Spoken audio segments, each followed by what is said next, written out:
আশা করি সবাই ভালো আছেন। দেখুন, আমাদের যত বয়স বাড়তে থাকে তত কিন্তু আমাদের হাড়ের সমস্যা প্রচণ্ড পরিমাণে বাড়তে থাকে।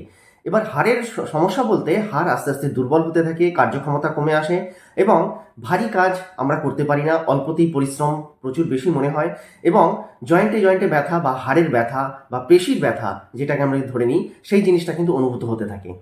আমরা নর্মালি এটা জেনে থাকি যে শুধুমাত্র হয়তো ক্যালসিয়ামের অভাবেই এটা হয়। অ্যাকচুয়ালি কিন্তু ব্যাপারটা তা নয়। শুধুমাত্র ক্যালসিয়াম থাকলেই আপনার হাড় যে একেবারে সুগঠিত হবে বা আপনার হাড়জনিত সমস্যা থেকে আপনি মুক্তি পাবেন, এমন কোনো কথা নেই। আপনাকে কয়েকটা জিনিসের উপরে ধ্যান দিতে হবে।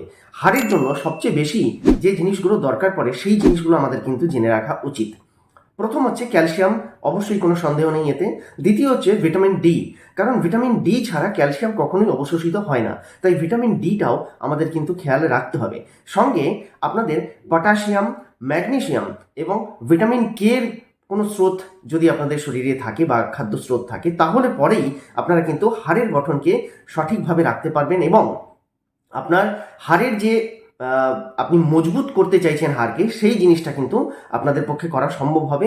মনে রাখবেন, অবশ্যই ভিটামিন কে, পটাশিয়াম, ম্যাগনেসিয়াম সমৃদ্ধ খাবার কিন্তু আপনাকে পাতে রাখতে হবে। শুধু ক্যালসিয়াম বা ভিটামিন ডি হলেই যথেষ্ট নয়।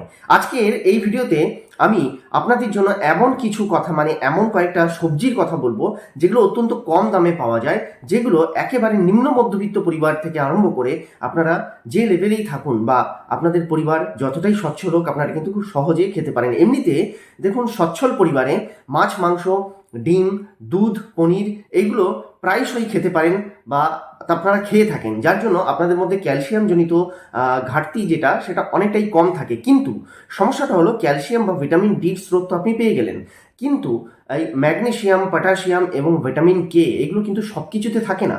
তাই এই জিনিসটার যে ঘাটতি, সেটাও কিন্তু আপনাকে পূর্ণ করতে হবে। তো এই পূর্ণ করতে গেলে যে সবজিগুলোর উপরে বেশিরভাগ ডিপেন্ড করতে হয়, যারা গরিব রয়েছেন, যাদের আর্থিক সচ্ছলতা তেমন একটা নেই, তারা এই পনির, দুধ বা মাছ, মাংস যেগুলো আকাশ ছোঁয়া দাম হয়, সেই জিনিসগুলো থেকে অনেকটা দূরে থেকেও আপনাদের শরীরকে আপনারা কিন্তু মজবুত করে তুলতে পারেন। হ্যাঁ, বয়স যত বৃদ্ধি পাবে, যতই আপনারা বয়স্ক হবেন, আপনাদের কিন্তু হাড়ের গঠন বা হাড়জনিত কোনো সমস্যা তেমন একটা আপনাদের ধারে কাছে ঘেঁষবে না, যদি এই সবজিগুলোকে কিছু কিছু সবজি আছে যেগুলো বেশিরভাগ আপনাদের যেটা মরশুমে পাওয়া যায় বা সিজনে পাওয়া যায়, তো সেইগুলোকে আপনারা যদি সেই মরশুমে বা সেই সিজনে যথেষ্ট পরিমাণে খেতে পারেন, তাহলে দেখবেন আপনাদের হাড় কিন্তু অনেক সুগঠিত থাকবে। আসুন দেখে নেওয়া যাক সেই জিনিসগুলো কি কি। প্রথমেই যে জিনিসটার কথা বলবো সেটা হচ্ছে সয়াবিন। অত্যন্ত কম দামে পাওয়া যায়, খুব একটা দাম নয়। আর এই সয়াবিনে প্রোটিনের মাত্রা অত্যন্ত বেশি। শুধু তাই নয়, এতে প্রচুর পরিমাণে কিন্তু ক্যালসিয়াম রয়েছে, প্রচুর পরিমাণে ভিটামিন ডি এর স্রোত এর মধ্যে থাকে। এছাড়াও ম্যাগনেসিয়াম, পটাশিয়াম থাকে। হ্যাঁ, ভিটামিন কেটা এর মধ্যে নেই, কিন্তু ম্যাগনেসিয়াম, পটাশিয়ামের যথেষ্ট স্রোত থাকে এই সয়াবিনে। তাই সয়াবিন অবশ্যই খেতে পারেন। অবশ্য সয়াবিন খেতে গেলে আপনাদের একটা জিনিস মাথায় রাখতে হবে, যে আপনার কোনো বাতজনিত সমস্যা বা ইউরিক অ্যাসিডের সমস্যা যেন না থাকে, তাহলে পরেই সয়াবিন আপনাকে শ্যুট করবে। দ্বিতীয় যে জিনিসগুলোর কথা বলবো, হ্যাঁ, এখানে দ্বিতীয় যে জিনিসগুলোর বললাম আমি, তার কারণ হচ্ছে একত্রিতভাবে কয়েকটা সবজি রয়েছে। সেই সবজিগুলোর মধ্যে প্রথমেই যেটা আসে সেটা হচ্ছে সিম। আমরা বেশিরভাগ শীতকালে খেয়ে থাকি, আর এই সবজিগুলো যেগুলো কথা বলবো সেগুলো মূলত শীতকালেই পাওয়া যায়, তাই শীতকালে এর ভরপুর ফায়দা ওঠান। সিম, মটরশুঁটি, ব্রকলি, পালং শাক, এই সবগুলো জিনিসই কিন্তু মোটামুটিভাবে শীতকালেই সবচেয়ে বেশি প্রাচুর্য দেখা যায় এগুলোর।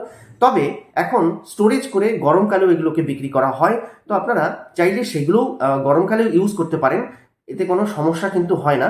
তবে হ্যাঁ, এখানে একটা কথা বলতে পারি, শীতকালে যখন এই জিনিসগুলো বেশি পাওয়া যাবে, শীতকালে এগুলোকে ভরপুর পরিমাণে খাওয়ার চেষ্টা করুন।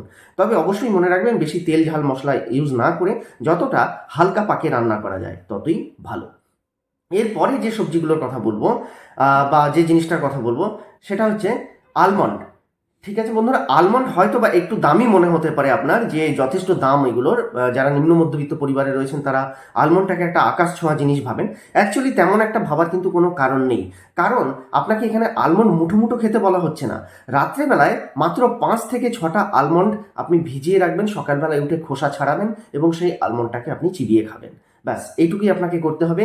তো এই ক্ষেত্রে একটা বিশাল আকাশ ছোঁয়া দাম যে আপনাকে দিতে হচ্ছে তার কিন্তু কোনো কারণ নেই। অর্থাৎ দেখতে গেলে আপনি সারাদিনে ১ টাকা বা ২ টাকা আলমন্ডের পিছনে খরচা করছেন। তো সেই হিসাবে আপনি এটুকু করতেই পারেন। আর আলমন্ডে প্রচুর পরিমাণে ভিটামিন কে রয়েছে, বলতে পারেন প্রচুর ভিটামিন এ, ভিটামিন ই একটা ভালো স্রোত রয়েছে আলমন্ডে। এছাড়া ম্যাগনেসিয়াম, ক্যালসিয়াম, ফসফরাস এগুলো প্রত্যেকটা জিনিস রয়েছে।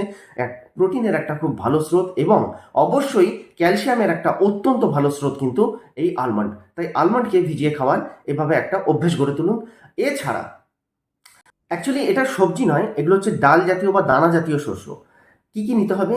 রাজমা, কাবুলি ছোলা অথবা মুসুর ডাল। মনে রাখবেন, রাজমা, কাবুলি ছোলা অথবা মুসুর ডাল এই তিনটেতেই প্রচুর পরিমাণে আপনারা বলতে পারেন প্রোটিনের একটা অত্যন্ত ভালো স্রোত এগুলো। ক্যালসিয়াম প্রচুর পরিমাণে থাকে, ভিটামিন ডি এর খুব ভালো স্রোত। এছাড়া ম্যাগনেসিয়াম, পটাশিয়াম এবং ফসফরাসের দুর্দান্ত স্রোত এই ডালগুলো। তবে যদি আপনার ইউরিক অ্যাসিডের সমস্যা থাকে সেই ক্ষেত্রে আপনার ইউরিক অ্যাসিড কোন লেভেলে রয়েছে সেই অনুযায়ী ডাক্তারবাবুর সঙ্গে অবশ্যই পরামর্শ করে নেবেন। তারপরেই এই ডালগুলোকে খাওয়ার চেষ্টা করবেন, অথবা আপনারা একটা কাজ করতে পারেন, এই ডালগুলোকে ভালো করে সেদ্ধ করে নিতে পারেন। এই ডালের যে সেদ্ধ জলটা সেই জলটাও ইনটেক করতে পারেন, কারণ অনেক সময় এই জলটাতেই অনেক উপকার পাওয়া যায়, কিন্তু আপনার ইউরিক অ্যাসিডে তেমন একটা প্রভাব ফেলে না। তা এইভাবেও আপনারা কিন্তু এই ডালগুলোকে ব্যবহার করতে পারেন।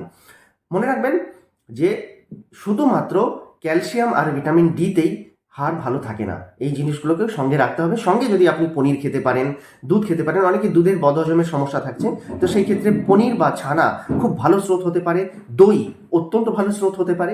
তো এইভাবে অল্টারনেট করে আপনারা খাওয়ার চেষ্টা করুন। আর ডিম আমার মনে হয় প্রত্যেকেরই খাওয়া উচিত, কারণ নিম্ন মধ্যবিত্ত থেকে যারা সচ্ছল পরিবারে রয়েছেন তাদের প্রত্যেকেরই ডিমটা খুব আয়ত্তের মধ্যে।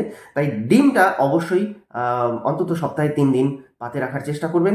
যারা নিরামিষাশী তারা অবশ্যই সবজির উপরে ডিপেন্ড করবেন, কোনো সন্দেহ নেই। কিন্তু যারা আমিষ খেতে পছন্দ করেন তারা ডিমটাকেও পাতে রাখতে পারেন। দেখবেন আপনার ক্যালসিয়ামের ঘাটতি আর হবে না, হাড়জনিত কোনো রকম সমস্যা বা অল্প বয়সে হাড় নিয়ে কোনো রকম ব্যথা যন্ত্রণা, উঠতে বসতে মা গো বাবা গো, সেই জিনিসগুলো কিন্তু থাকবে না। তো যাই হোক, ভিডিওটা যদি ভালো লেগে থাকে অবশ্যই একটু বেশি পরিমাণে শেয়ার করে দেবেন। আর নতুন বন্ধু যারা জুড়ছেন চ্যানেলটিকে সাবস্ক্রাইব করে পাশে থাকুন। আর সাবস্ক্রাইবের সঙ্গে সঙ্গে অল বাটন বলে যে লেখাটা আসছে সেখানে একটু ক্লিক করে দেবেন, তাহলে প্রত্যেকটা ভিডিও আপনারা পাবেন। খুব তাড়াতাড়ি দেখা হচ্ছে একটি নতুন ভিডিওতে। ভালো থাকবেন, সুস্থ থাকবেন।